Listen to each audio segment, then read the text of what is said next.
Question हमको कह रहा है कि ए और एक्स के अबाउट इक्वलेंट 5 ओम है और ए बी के अबाउट इक्वलेंट 10 ओम है। तो हमको यहाँ पे R2 की वैल्यू पता लगानी है। R2 is equals to what. A X के अबाउट इक्वलेंट देने का क्या मतलब है, अगर मैं एक्स के अबाउट बैटरी लगाऊं तो करंट ए से जाएगा, एक्स से निकल जाएगा, ख़त्म बात। और इस सिचुएशन में जो टोटल रेजिस्टेंस है वो 5 ओम का है। इसका मतलब R1 ही 5 ओम का हुआ, क्योंकि और तो कोई रेजिस्टेंस काम ही नहीं आ रहा। तो ये पता लग गया कि R1 5 ओम का है। दूसरे केस में ए बी के अक्रॉस बैटरी लगाओ, करंट ए से जाएगा और फिर कहीं से घूम घुमा के बी से निकलना चाहिए। अगर आप डायग्राम को ध्यान से देखोगे तो आपको यहाँ पता लगेगा कि ये यहाँ पे 2 वोल्ट की बैटरी लगी है, तो यहाँ पे मैं 0 वोल्ट मान सकता हूँ। ठीक है, तो 2 वोल्ट की बैटरी का मतलब क्या है कि ये बैटरी अपने अक्रॉस 2 वोल्ट का पोटेंशियल डिफरेंस क्रिएट करेगी। तो एक जगह अगर मैंने 0 मान लिया तो दूसरी जगह मुझे 2 मानना पड़ेगा। 2 माइनस 0 इज़ 2।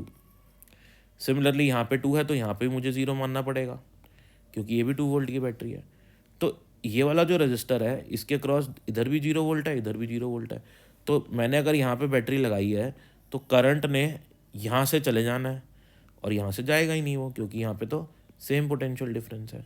तो करंट ऐसे चला जाएगा, यानी कि ये सर्किट में लगा है या नहीं लगा, एक ही बात हुई। ठीक है, तो सर्किट में कौन कौन है, अगर हम ए बी के क्रॉस बात करें तो करंट ये 5 ओम वाला है और एक ये R2 वाला है। ठीक है, तो ए बी के क्रॉस कितना दिया हमको, इक्विवेलेंट 10 दिया हुआ है। ठीक है, अब ये दोनों कैसे कनेक्टेड हुए, R1 और R2 सीरीज़ में, एक ही सीरीज़ में, एक ही लाइन में है। तो ये R1 तो 5 ओम है, R2 पता नहीं है, और इनका इक्विवेलेंट यानी कि 5 + R2 किसके बराबर है, 10 के बराबर है। यहाँ से R2 क्या आ जाएगा, 5 ओम। ये हमारा आंसर हो जाएगा। नेक्स्ट क्वेश्चन पे आते हैं। नेक्स्ट क्वेश्चन हमको कह रहा है 22। Each of 3 resistors are dissipated power, maximum power is M. आपके पास 3 रेजिस्टेंस है आर के, ये मैक्सिमम पावर पी कंज्यूम करते हैं इंडिविजुअल। ये भी पी लेता है, ये भी पी लेता है, ये भी पी लेता है, ये भी पी लेता है। मतलब ये पी लेता है का मतलब ये नहीं कि ये पी लेता है, इसका मतलब है कि ये पी पावर लेता है। ठीक है ना। तो what is the maximum power of the circuit comprising of 3 capacitors. तो मैक्सिमम पावर, ये इनका अगर हम कॉम्बिनेशन बना दें तो कैसे बनाए कॉम्बिनेशन की मैक्सिमम पावर कंज्यूम हो। तो मैक्सिमम पावर कंज्यूम कब होगी, जब इनका इक्विवेलेंट रेजिस्टेंस मैक्सिमम हो जाएगा। तो इनका इक्विवेलेंट रेजिस्टेंस मैक्सिमम हो जाएगा, और वो कब होगा, जब ये तीनों सीरीज में, क्योंकि पैरेलल में तो मैक्सिमम हो नहीं सकता। तो पावर कंज्यूम क्या हो जाएगी, I²R। ठीक है ना।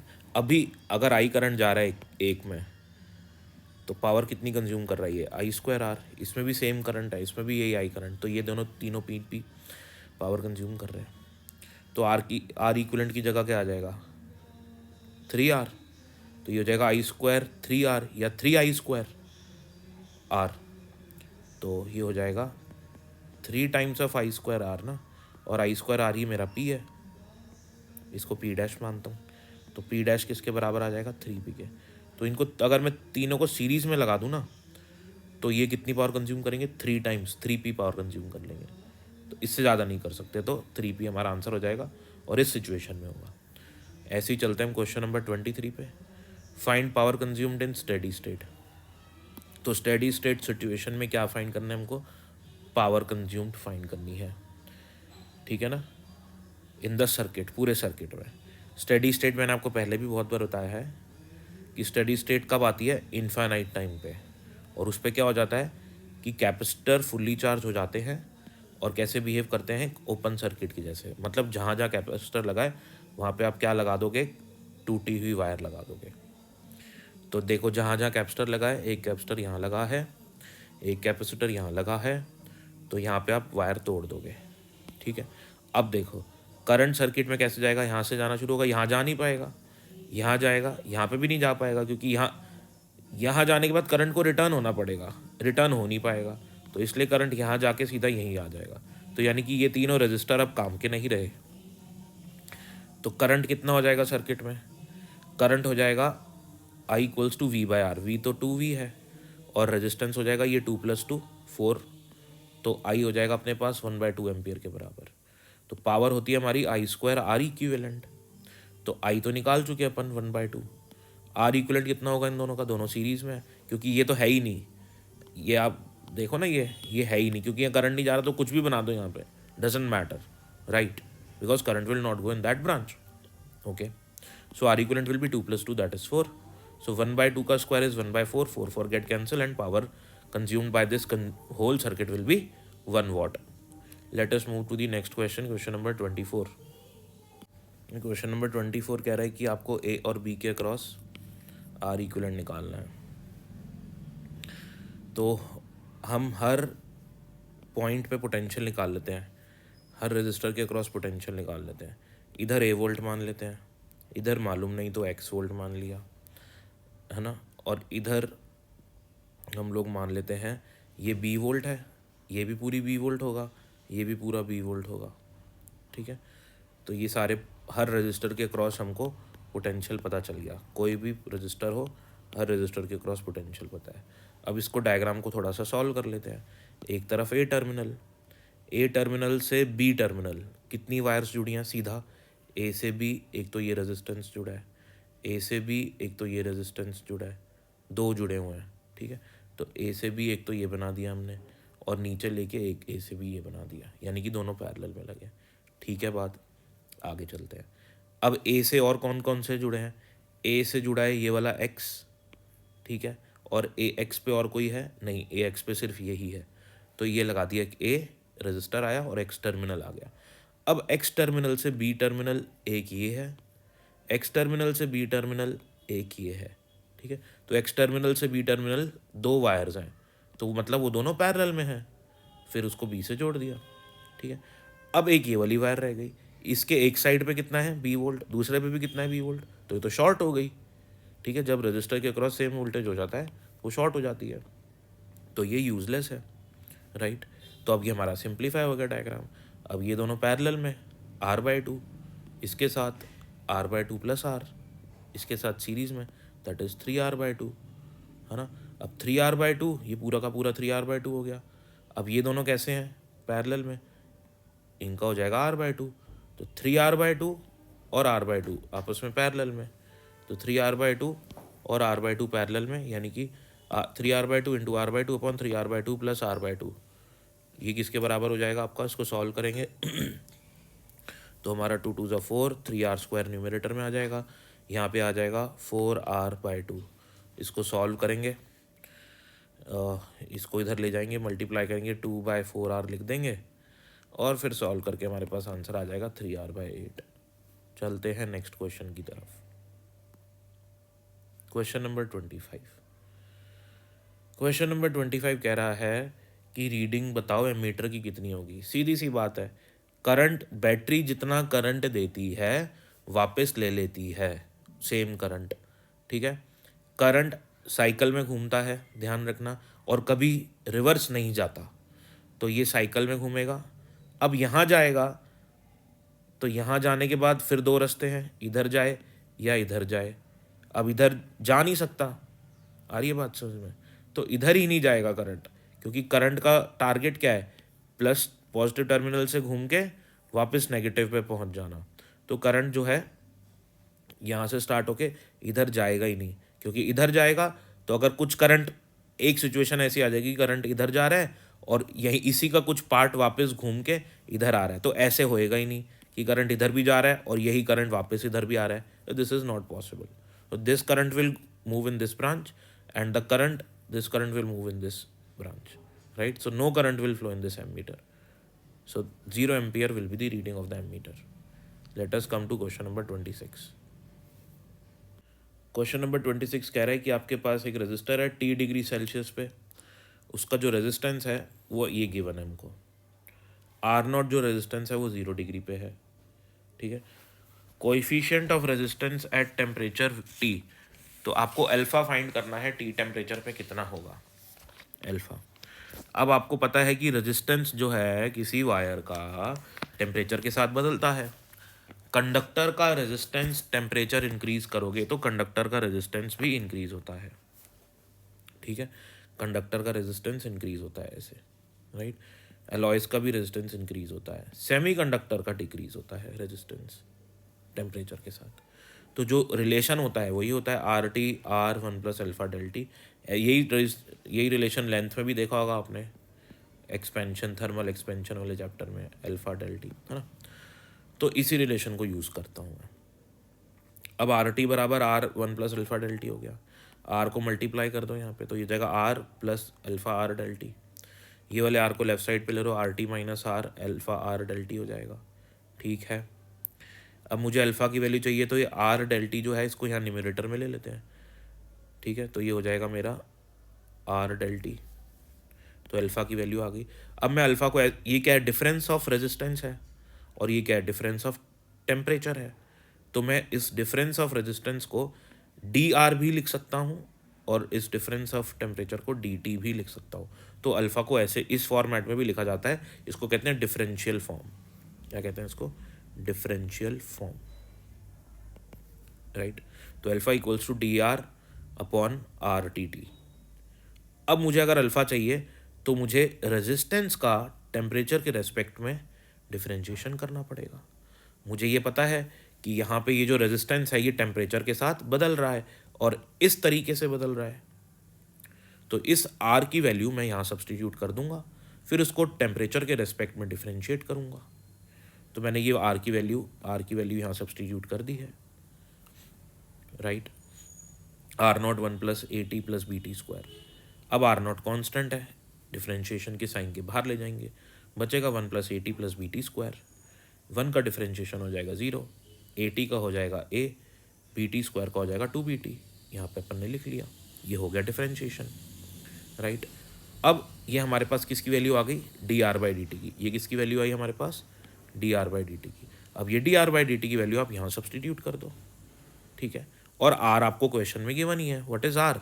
Are is R not one plus A T plus B T square. तो D R by D T, ये रहा हमारा D R by D T, R naught A plus two B T, ठीक है। मल्टीप्लाई किससे करना है इसको? वन बाय आर से। तो वन बाय आर क्या है हमारा? ये रहा R, R not one plus A T plus B T square. R naught से आर नॉट कैंसिल हो जाएगा, क्या बचेगा? A plus two B T upon में one plus A T plus B T square, और यही हमारा आंसर हो जाएगा, विच इज ऑप्शन नंबर 1। अब हम आ जाते हैं क्वेश्चन नंबर 27 पे। क्वेश्चन नंबर 27 कह रहा है कि आपको एवरेज करंट कैलकुलेट करना है 0 से 15 सेकंड्स में। तो आईटी ग्राफ दिया हुआ है, आपको पता है आईटी ग्राफ का एरिया अंडर कर्व क्या देता है? Total charge phloem. तो टोटल चार्ज कितना फ्लो हुआ होगा? Half base into height. तो हाफ 10 इंटू 15 करेंगे, 75 कुलम चार्ज फ्लो हुआ है 15 सेकंड में। करंट की एवरेज वैल्यू निकालने के लिए क्या फॉर्मूला यूज़ करेंगे? Del Q by del T. जैसे वेलोसिटी निकालनी है, एवरेज वेलोसिटी, तो final velocity vector minus initial velocity vector upon total time. ऐसी एवरेज स्पीड भी निकाली जाती है। तो डेल क्यू मतलब जो टोटल चार्ज फ्लोन है, total charge upon total time. तो average velocity total displacement upon total time, ये टोटल डिस्प्लेसमेंट होगा अपॉन टोटल टाइम, ठीक है ना। तो ये हो जाएगा total charge upon total time. Total charge है 75, टोटल टाइम है 15, सॉल्व करके आ जाएगा 5 एम्पियर आंसर आपका। नाउ लेट अस सी क्वेश्चन नंबर 28। 28 क्वेश्चन बोल रहा है कि आपके पास एक रेजिस्टेंस वायर है, उसका लीनियर एक्सपेंशन मतलब अगर ये वायर गर्म होगी तो इसका लीनियर एक्सपेंशन हमको अल्फा दिया है। टेम्परेचर कोएफिशिएंट, अब इसके गर्म होने से क्या होगा? इसका रेजिस्टेंस भी चेंज होगा, इसकी रेजिस्टिविटी भी चेंज होगी। तो coefficient of resistivity rho P दे, अल्फा रो दे रखी है मेरे को, और coefficient of resistance, temperature coefficient of resistance, वो अल्फा आर दे रखा है मेरे को। तो इन तीनों में रिलेशन पूछ रहा है। रेजिस्टेंस क्या होता है? रेजिस्टेंस होता है रो एल बाय ए। अब अगर मैं इसको चेंज निकालूं तो रेजिस्टेंस का चेंज जो होगा वो होगा del R by R, resistivity में चेंज आएगा del rho by rho, length में चेंज आएगा डेल एल बाय एल, और एरिया में चेंज आएगा minus del A by A. कि मैंने माइनस का साइन क्यों लिखा है? मैंने माइनस का साइन इसलिए लिखा है क्योंकि रेजिस्टेंस जो है अगर वो बढ़ रहा है, इसका मतलब रेजिस्टिविटी भी बढ़ रही है, लेंथ भी बढ़ रही है, वाइसे वर्सा एरिया घटेगा, तभी ये चीज़ पॉसिबल है। ओके, तो जब रेजिस्टेंस बढ़ेगा तो एरिया डेफिनेटली कम हो रहा होगा, इसलिए हम यहाँ पे माइनस का साइन यूज़ कर रहे हैं। अब डेल आर बाय आर किसके बराबर होता है? अभी हमने प्रीवियस क्वेश्चन देखा है, वहाँ पे हमने ये रिजल्ट आपको डिराइव करके दिखाया था कि अल्फा बराबर 1/r D R by D T. यहाँ से मुझे ये पता लगता है कि ये जो change of resistance D R by R, जो डी आर बाय आर है, इसको मैं ऐसे लिख देता हूँ, डी टी को साइड में ले लेता हूँ, डी टी को यहाँ लिख देता हूँ, आर को यहाँ लिख देता हूँ। अब ये जो डी आर बाय आर है मेरा, ये किसके प्रोपोर्शनल है? अगर टेम्परेचर कांस्टेंट हुआ तो ये किसके प्रोपोर्शनल हो जाएगा? अल्फा के। ठीक है, या जो भी डी में चेंज आएगा वो सब में कॉमन चेंज आएगा डी में। ठीक है, तो डेल आर बाय आर की जगह मैं क्या लिख सकता हूँ? अल्फा डी या अल्फा डेल टी। सिमिलरली यहाँ पे भी डेल आर बाय आर की जगह वैल्यू सब्सटीट्यूट करनी है हमको, तो ये हो जाएगी alpha del T, alpha del T. ठीक है, तो क्योंकि मुझे ऑलरेडी गिवन है del R by R, del R by R मतलब रेजिस्टेंस में चेंज, तो रेजिस्टेंस में चेंज के लिए मेरे पास आएगा अल्फा आर वाला फॉर्मूला, यानी कि टेम्परेचर कोएफिशिएंट ऑफ रेजिस्टिविटी। तो इसके साथ में लिख सकता हूँ अल्फा आर डेल टी, इसकी वैल्यू ये रख देता हूँ मैं इसी फॉर्मूले से, है ना, क्योंकि इस फॉर्मूले को मैं डी आर की जगह डेल्टा आर भी लिख सकता हूँ और डी टी की जगह डेल्टा टी भी लिख सकता हूँ। डेल्टा टी को यहाँ ले लेता हूँ, अल्फ़ा के साथ मल्टीप्लाई कर लेता हूँ, तो ये हो जाएगा alpha del T into alpha. ठीक है, तो डेल आर बाय आर की वैल्यू ये हो गई मेरी। क्लियर है? अच्छा, अब हम देखते हैं वैल्यू सब्स्टिट्यूट करनी है del rho by rho. Similarly del rho by rho भी क्या हो जाएगा? यही del T times alpha P या अल्फ़ा रो।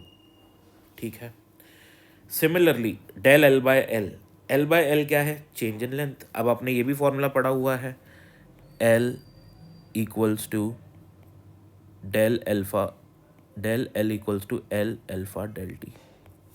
तो यहाँ से डेल एल क्या हो जाएगा डियर स्टूडेंट्स? यही अल्फा डेल टी सब में आएगा, तो इसलिए मैंने उसको पहले ही नहीं लिखा, तो वो कैंसिल आउट हो जाएगा, so we don't need to write it. ठीक है ना, मैं इसलिए लिख नहीं रहा हूँ क्योंकि वो कॉमन होगा, इस सर टर्म में आएगा तो कैंसिल हो जाएगा। तो यहाँ पे लीनियर एक्सपेंशन, लेंथ में चेंज क्या होगा? Linear expansion. और एरिया में क्या चेंज आएगा?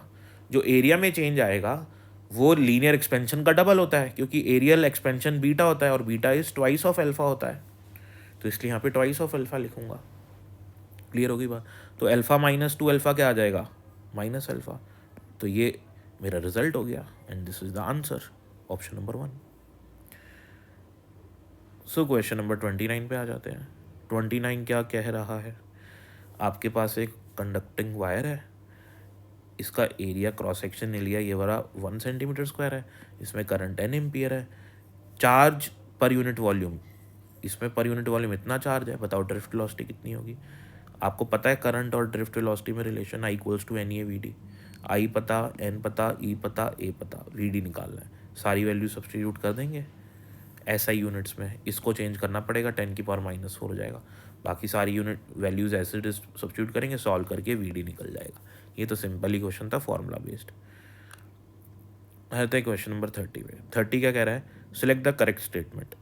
पहला स्टेटमेंट हमको दिया हुआ है कि इलेक्ट्रिक करंट जो है वेक्टर क्वांटिटी है, गलत, स्केलर क्वांटिटी होती है। कैसे बोल सकते हैं? क्योंकि I equals to J dot A होता है। जे क्या है? करंट डेंसिटी, ए क्या है? Area vector.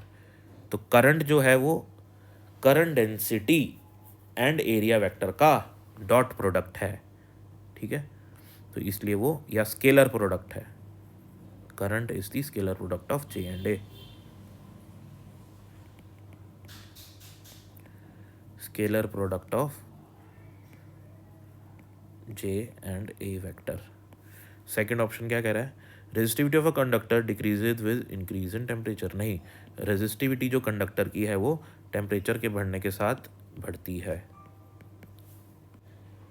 आगे चलते हैं। Resistance is the opposition to flow of current. बिल्कुल ठीक।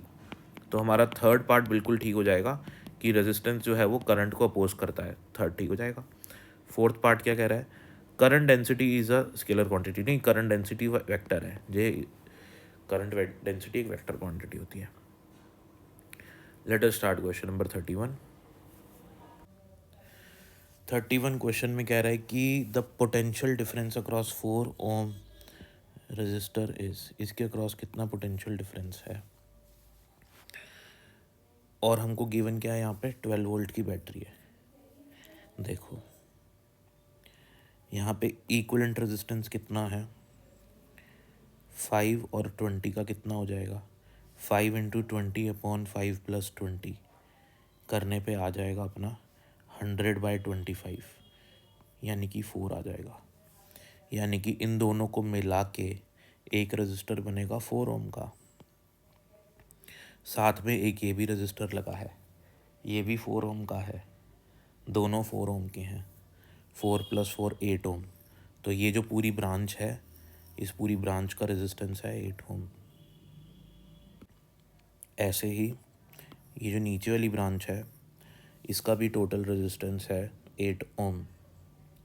तो ऊपर भी 8 ओम, नीचे भी 8 ओम। ठीक है। अब होगा क्या, ये जो 12 वोल्ट है, ये 12 वोल्ट इसके अक्रॉस भी रहेगा और इसके अक्रॉस भी रहेगा।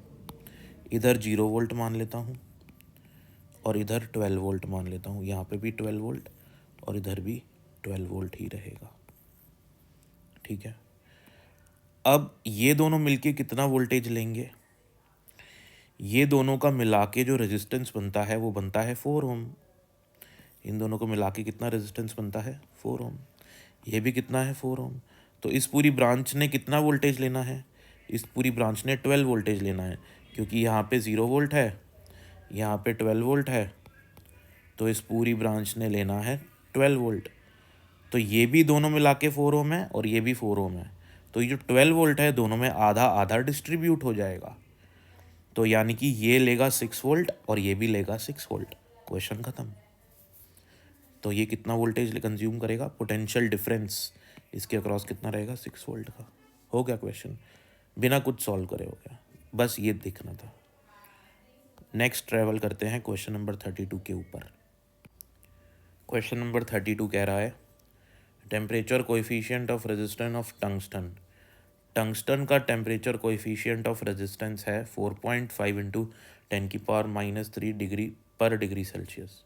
सिमिलरली जर्मेनियम का है -5। यहाँ मैं आपको एक इम्पॉर्टेंट पॉइंट बताना चाहूँगा जो आपके नीट एग्ज़ाम्स के पर्सपेक्टिव से बहुत ज़्यादा इम्पॉर्टेंट है। जर्मेनियम है एक सेमीकंडक्टर, टंगस्टन है एक अलॉय। टंगस्टन का जो अल्फ़ा है देखो वो पॉजिटिव है। इसका मतलब क्या होता है, इसका मतलब ये होता है कि जब टेम्परेचर बढ़ाओगे आप, टंगस्टन के लिए टेम्परेचर बढ़ाओगे तो उसकी रेजिस्टिविटी या उसका रेजिस्टेंस दोनों ही टेम्परेचर के साथ बढ़ेंगे। अगर किसी मटेरियल का अल्फ़ा नेगेटिव होता है जैसे जर्मेनियम का है, इसका मतलब क्या होता है कि टेम्परेचर के साथ अगर टेम्परेचर बढ़ेगा तो उसका रेजिस्टेंस और उसकी रेजिस्टिविटी कम होंगे। ये पॉइंट इम्पॉर्टेंट था। आगे क्वेश्चन देखते हैं क्या कह रहा है। रेजिस्टेंस ऑफ टंगस्टन हमको गिवन है और रेजिस्टेंस ऑफ जर्मेनियम हमको आर गिवन है, इसकी वैल्यू फाइंड करनी है।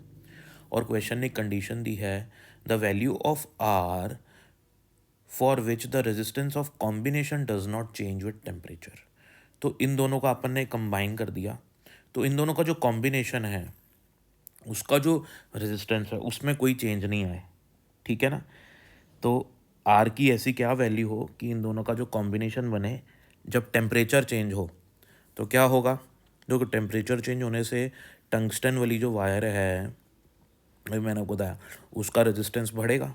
तो जितने अमाउंट से इसका रेजिस्टेंस बढ़ेगा उतने अमाउंट से इसका रेजिस्टेंस घट जाए, तो ओवरऑल इन दोनों के रेजिस्टेंस में कोई चेंज नहीं आना चाहिए।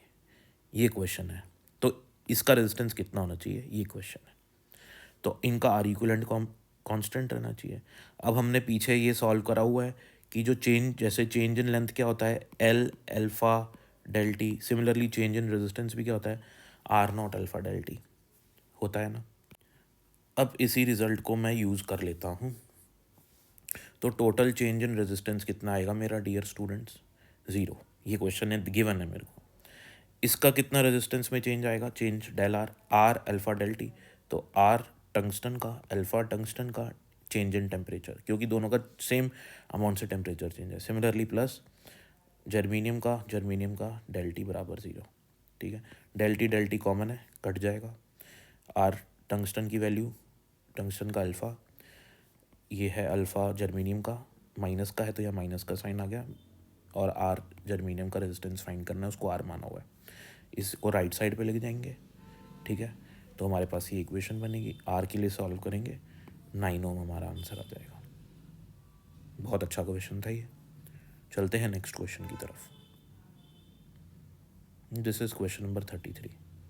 बहुत ही आसान क्वेश्चन है।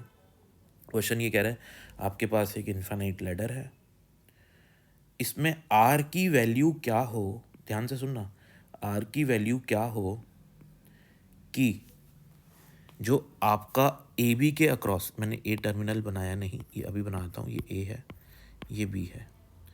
What should be the value of R so that effective value of resistance between A and B is independent of number of elements in the combination. मतलब आर की वैल्यू मैं क्या पुट करूँ कि यहाँ पे कितने ही रजिस्टर ऐसे लग जाएं, बहुत सारे लग जाएं, ये बीच में इन्फिनिट रजिस्टर लग जाए ऐसे बहुत सारे, लेकिन इसके बीच की जो वैल्यू आर इक्वलेंट है वो चेंज ही ना हो। ठीक है ना, वो इंडिपेंडेंट रहे। आप कितने भी रेजिस्टेंस लगा लो ऐसे ही, ये 2 ओम का, फिर 8 ओम का, फिर 2 ओम का, फिर 8 ओम का, फिर 2 ओम का, ऐसे बड़े सारे लगाते जाओ आप, लेकिन उनको लगाने से ए बी के अक्रॉस इक्वलेंट बदले ना। तो आर की वैल्यू क्या होनी चाहिए? कॉम्प्लेक्स क्वेश्चन है, करने का तरीका आसान है। क्या तरीका है ऐसे क्वेश्चन को करने का? आपने जब भी ऐसा क्वेश्चन दिखे इस टाइप का, यहाँ पे फोकस करो। ये रेजिस्टेंस कितना है? 8 ओम, 8 ओम, 8 ओम, 8 ओम। अब जो लास्ट वाली ब्रांच आएगी, जो लास्ट वाली पूरी ब्रांच आएगी, उसका रेजिस्टेंस भी होना चाहिए 8 ओम। ये ध्यान रखना, आपको ट्रिक है ये। तो लास्ट वाली ब्रांच का रेजिस्टेंस भी 8 ओम होना चाहिए। तो 2 ओम तो ऑलरेडी है, 2 ओम ये है, तो आर को कितना होना चाहिए? 4 ओम। तो अगर आर 4 ओम हो जाएगा, ये वाला रेजिस्टेंस अगर 4 ओम हो जाएगा, तो ये जो कंडीशन क्वेश्चन ने बोली वो सेटिस्फाई हो जाती है। प्रूफ भी है, और हमको ज़रूरत नहीं है उस प्रूफ पे जाने की, हमको प्रूफ, ये रिजल्ट ध्यान रखना है। सो हमारा आंसर हो जाएगा 4 ओम। चलते हैं नेक्स्ट क्वेश्चन की तरफ। Question number 34। क्वेश्चन नंबर 34 कह रहा है effective resistance across A B. साफ साफ दिख रहा है, ये एक जंक्शन है, यहाँ पे मैं एक्स वोल्ट मान लेता हूँ। इस वाले रजिस्टर के एक साइड पे ए वोल्ट है, दूसरी साइड पे एक्स वोल्ट है। इस वाले रजिस्टर के एक साइड पे ए वोल्ट है, दूसरी साइड पे एक्स वोल्ट है। मतलब ये दोनों पैरेलल में कनेक्टेड हैं, मतलब इन दोनों का इक्विवेलेंट हो जाएगा 1 ओम। सिमिलरली ये 4 ओम है, इधर एक्स वोल्ट है, एक तरफ पे बी वोल्ट है, इधर भी बी वोल्ट है, तो इसके अक्रॉस भी एक जगह एक्स एक जगह बी, इसके अक्रॉस भी एक जगह एक्स एक जगह बी, ये भी दोनों पैरेलल में हैं। तो 4 और 4 का पैरेलल में हो जाएगा 2 ओम, आधा हो जाता है इक्वल रेजिस्टर्स का पैरेलल में रेजिस्टेंस। तो 2 और 2 हो गया 1, 4 और 4 हो गया 2, ये दोनों सीरीज़ में है कॉम्बिनेशन, 1 और 2 सीरीज़ में हो गया 3 ohm. Question number 35। So after 34 we are coming to question number 35. So question number 35 में फिर से आर इक्विवेलेंट निकालना है। यहाँ पे ये ए वोल्ट है, ऐसे बना रखा है, मैं इसको ऐसे कर देता हूँ, मैंने ऐसे कर दिया। ये बी वोल्ट है, ये पूरी वायर वी वोल्ट की है, ये यहाँ पे ड्रॉ कर रखी है ना, मैं इसको खिसका के यहाँ पे ले आता हूँ, कोई फ़र्क नहीं पड़ेगा, ले आया। अब ये क्वेश्चन थोड़ा सा सिमेट्री बनाने के लिए मैंने करा है। अब देखो, मैं ना इसको ऐसे टाइप के क्वेश्चन को ना करने का तरीका बताता हूँ, कुछ समझ में ना आए, शॉर्ट ट्रिक है। यहाँ पे लगाएंगे परपेंडिकुलर सिमेट्री, नोट कर लो इसको अपनी कॉपी में। परपेंडिकुलर सिमेट्री कब लगाते हैं? परपेंडिकुलर सिमेट्री तब लगाते हैं जब एक लाइन के अबाउट करंट एंटर करे। मैंने आपको ये बता रखा है कि ए और बी के अक्रॉस अगर मुझे इक्विवेलेंट फाइंड करना है, इसका मतलब है कि करंट ए से आए, बी से जाए। तो अगर ऐसा हो रहा है कि ए से आने वाला करंट और बी से जाने वाला करंट एक ही लाइन में है, और अगर मैं इस लाइन को बीच में से तोड़ दूं, एक परपेंडिकुलर ड्रॉ करूं, और पूरा सर्किट इसका राइट साइड और इस पूरे सर्किट का लेफ्ट साइड अगर सिमेट्रिकल है, कैसा है, सिमेट्रिकल है, तो जो इस परपेंडिकुलर लाइन पे रेजिस्टर आ रहा होगा ना, इस परपेंडिकुलर लाइन पे जो रेजिस्टर आ रहा होगा ना, वो यूजलेस है। क्या है वो? यूजलेस। उसको हटा दो। और कोई जंक्शन आ रहा होगा तो उसको ब्रेक कर दो, जंक्शन को ब्रेक कर दो, रेजिस्टर को हटा दो। सीधी सी बात है। इसको कहते हैं perpendicular symmetry, junction removal method, mirror symmetry method, बहुत सारे नाम हैं। काम एक है। ध्यान रखना ये कब करना है, जब करंट लेफ्ट से राइट में जा रहा है, करंट की लाइन के परपेंडिकुलर बिल्कुल बीच में एक लाइन ड्रॉ करेंगे, और उस पर जो रजिस्टर आ रहा होगा ऐसे ही इसी लाइन पे, अगर ऐसे आ रहा है ना रजिस्टर इस लाइन पे, तो वो नहीं हटाना, ये हटाना है। जो ऐसे परपेंडिकुलर आ रहा है वो हटाना है, और कोई जंक्शन आ रहा है तो वो ब्रेक करना है। बस सर्किट हो जाएगा सिंप्लीफाई, फिर अपन इजीली उसको सॉल्व कर सकते हैं। चलें आगे। अब क्या करना है, इसको हटा दो, हटा के ओहो थोड़ा सा इसको ढंग से हटाते हैं हम। ये तो सारा साथ में हटेगा। मैं ऐसे करता हूँ, ऐसे ही आपको बता देता हूँ, कोई दिक्कत वाली बात नहीं है। इसको हमने हटा दिया है, ये लो। तो हमारा जो सर्किट हो जाएगा, सर्किट हमारा कैसे दिखाई देगा, अब ध्यान से देखें। इसको रीड्रॉ कर ही देता हूँ मैं, बेटर रहेगा, आसानी से आपको समझ में आएगा। अब आपको अच्छा लग रहा होगा डायग्राम। जंक्शन भी दिख रहा है ना आपको, वो जंक्शन हटा दो। ये हटाई मैंने यहाँ से, ये हटाया यहाँ से, तो ये 4 ओम ऐसे, और ये वाला 4 ओम इसको वापस से ड्रॉ कर देता हूँ, ये ऐसे, ये ऐसे 4 ओम हो गया। ठीक है, अब आपको क्लियर दिख रहा है ना, ये दोनों सीरीज़ में, ये दोनों सीरीज़ में, ये दोनों सीरीज़ में, तीनों पैरेलल में। कितना आसान क्वेश्चन हो गया। पहले कैसे था, पहले ऐसे था, देख लो आप, ये पहले ऐसे था, कितना कॉम्प्लिकेटेड लग रहा है। अब देख लो, देखा ना आपने जंक्शन कैसे हटाया मैंने, ये हटाया जंक्शन, ये देखो पहले यूं था, अब यूं कर दिया। ठीक है, तो 4 और 4 कितना हो गया बेटा, 8, ये भी 8, ये 2।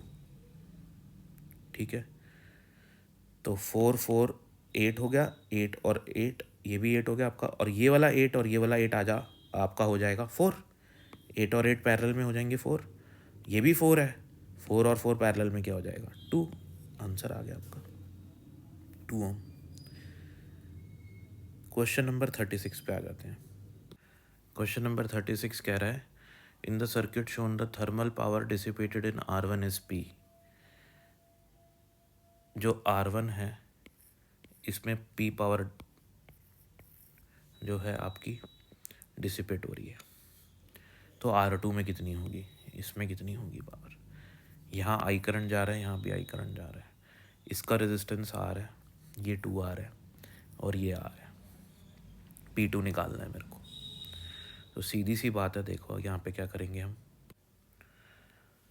टोटल करंट I जा रहा है, यहाँ पे रेजिस्टेंस है R, यहाँ पे रेजिस्टेंस है 2R, यहाँ पे करंट मान लेता हूँ I1, यहाँ पे मान लेता हूँ I2।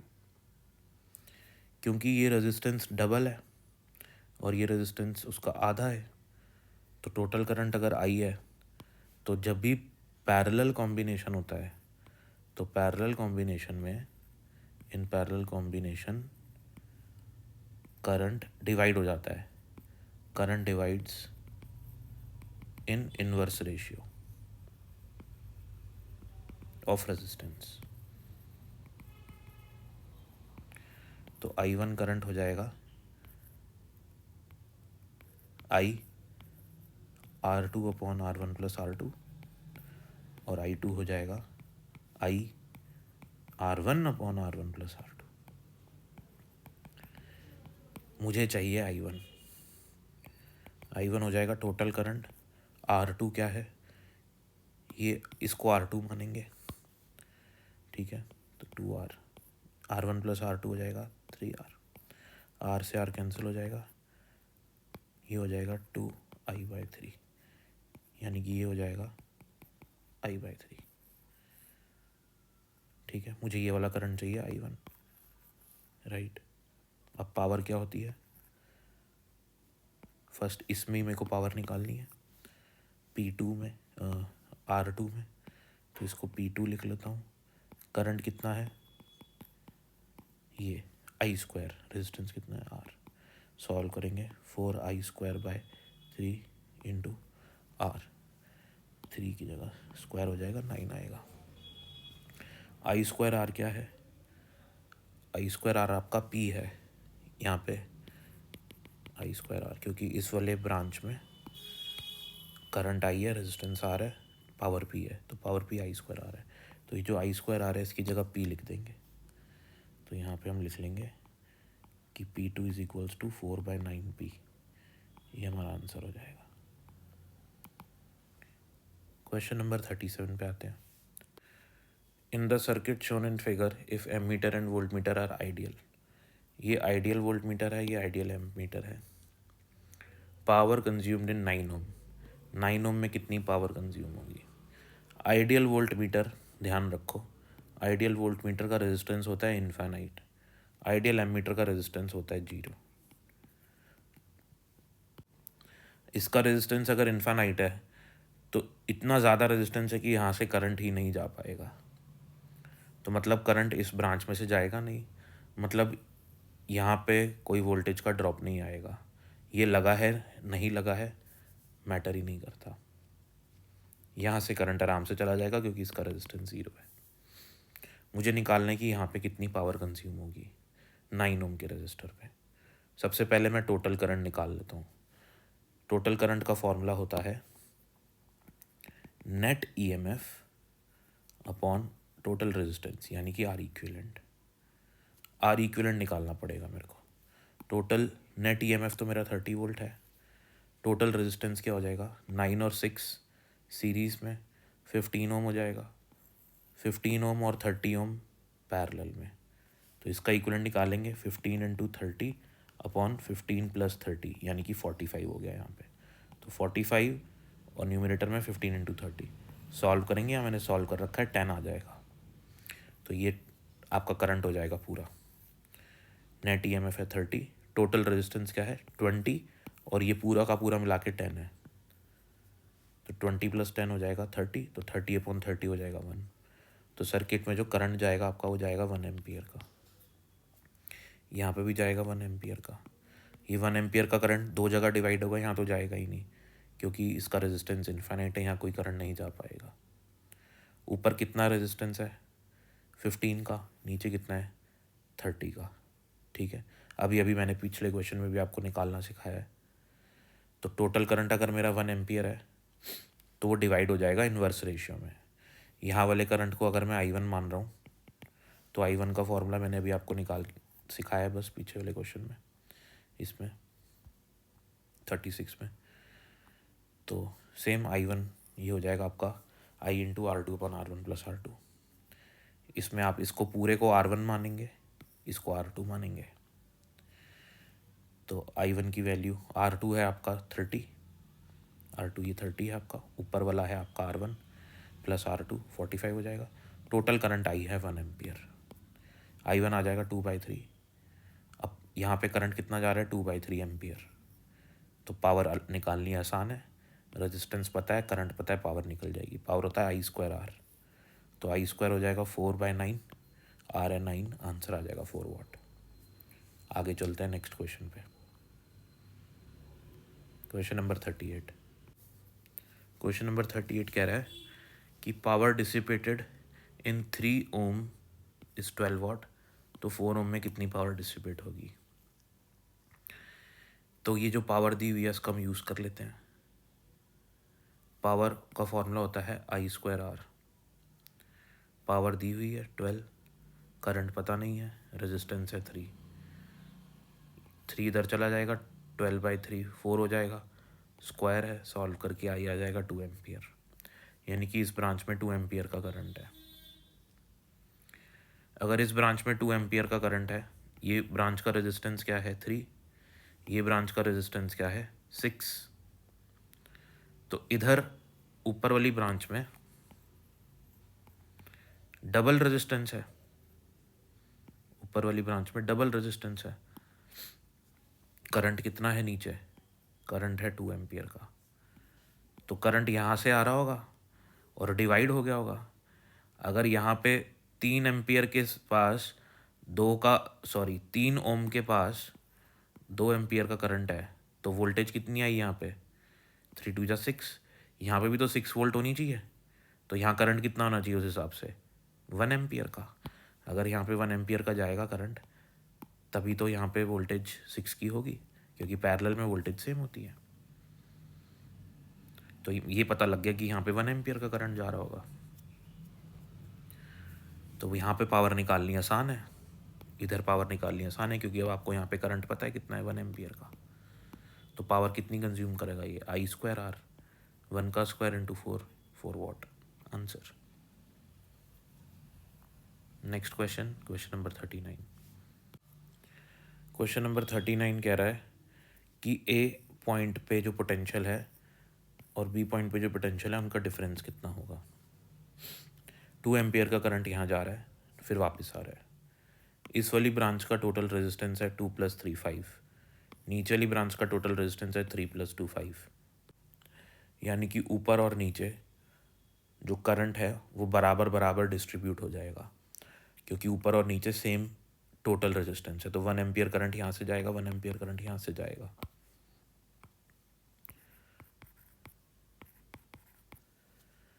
जब 1 एम्पियर करंट यहाँ जाएगा, तो यहाँ पे अगर मैं यहाँ पे x वोल्टेज मान लूँ,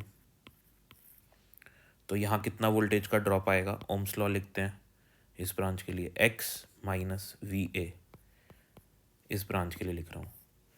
ये हो गया मेरे पास del V IR। ये हो गई एक इक्वेशन। ऐसे ही दूसरी वाली ब्रांच के लिए लिखता हूँ x - VB IR।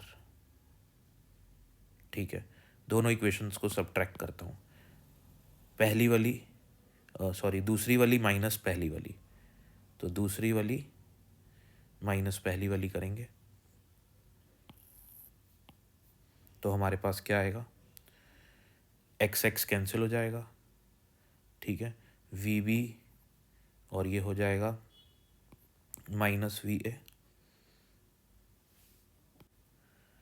मैं ऐसे करता हूँ, ये माइनस का साइन यहाँ लगा देता हूँ या यहाँ पे लिख देता हूँ, इक्वेशन को बेटर रहेगा। तो x - VB माइनस, इसमें से ऊपर वाली माइनस करेंगे, x - VA, x - VB की वैल्यू थी 3 - 2, सॉल्व करने पे x से x कैंसिल हो जाएगा, ये हो जाएगा VA - VB बराबर 1 वोल्ट। यही हमसे पूछ रहा था, यही हमने कैलकुलेट कर लिया, 1 वोल्ट हमारा इसका आंसर आ जाएगा, जो कि ऑप्शन नंबर 1 करेक्ट है। नेक्स्ट लास्ट क्वेश्चन की तरफ चलते हैं, इस वीडियो के लास्ट क्वेश्चन की तरफ, जो कि है क्वेश्चन नंबर 40। VA - VB हमसे क्वेश्चन पूछ रहा है, जब आपको ऐसा डायग्राम दिखाई दे कि आपके पास एक सेल है और एक उसका रेजिस्टेंस है, एक सेल है उसका रेजिस्टेंस है, और आपको इन दोनों पॉइंट्स पे पोटेंशियल डिफरेंस निकालना है, तो आप क्या कर सकते हैं। इन दोनों पॉइंट्स पे पोटेंशियल डिफरेंस निकालने का मतलब क्या है कि हम इन दोनों सेल्स को हटा के एक नया सेल बनाएंगे, जिसका इंटरनल रेजिस्टेंस कुछ और होगा और जिसका ई इक्विवेलेंट कुछ और होगा। फिलहाल तो क्वेश्चन ने हमको इन दोनों पॉइंट्स के बीच में पोटेंशियल डिफरेंस बोला है, यानी कि यहाँ पे अगर मैं इन दोनों को हटा के एक नया सेल लगा लूँ तो उस सेल का ईएमएफ कितना होगा, क्योंकि ये दोनों सेल पैरेलल में कनेक्टेड है, और जब दो सेल पैरेलल में कनेक्टेड होते हैं तो उनका जो ई इक्विवेलेंट होता है उसका फॉर्मूला होता है ये, जो कि बहुत इंपॉर्टेंट है, E1/R1 + E2/R2 / 1/R1 + 1/R2। ये फॉर्मूला हम तब लगाएंगे जब दोनों सेल्स के पॉजिटिव पॉजिटिव साथ में कनेक्टेड हो, नेगेटिव नेगेटिव साथ में कनेक्टेड हो। अगर एक सेल का नेगेटिव दूसरे के पॉजिटिव से कनेक्टेड है तो उसी सेल के जो हम E1/R1 लिखेंगे उसको माइनस के साइन के साथ लिखा जाएगा। अदरवाइज अगर इसी फैशन में कनेक्टेड है तो +E3/R3 एंड सो ऑन चलता रहेगा। डिनोमिनेटर में माइनस का साइन नहीं आएगा, सिर्फ न्यूमिनेटर में आएगा। जो सेल उल्टा कनेक्टेड है उसी के लिए वैल्यू सब्स्टिट्यूट करनी है। 12/2 6/4 अपॉन 1/2 1/4 सॉल्व करना है। 6 + 3/2 6/8 सॉल्व करके आंसर आ जाएगा 10 वोल्ट। तो इन दोनों पॉइंट्स के अक्रॉस जो डिफरेंस होगा पोटेंशियल का वो भी 10 वोल्ट होगा, और इन दोनों को हटा के अगर मैं एक सेल बना दूं तो उसका इक्विवेलेंट भी 10 वोल्ट ही होगा। तो ऐसे भी पूछा जा सकता है क्वेश्चन। इसका इक्विवेलेंट कितना होगा, आर, ये जो नई सेल बनेगी इसका जो इंटरनल रेजिस्टेंस होगा वो होगा इन दोनों के पैरेलल रेजिस्टेंस के बराबर, यानी कि 1/2 हम 2 × 4 अपॉन 2 + 4 के बराबर। फिर वो पूछा नहीं है तो हम डायरेक्ट यहाँ पे 10 वोल्ट अपना आंसर देंगे और यहाँ पे इस वीडियो को ख़त्म करते हैं। Thank you so much for watching.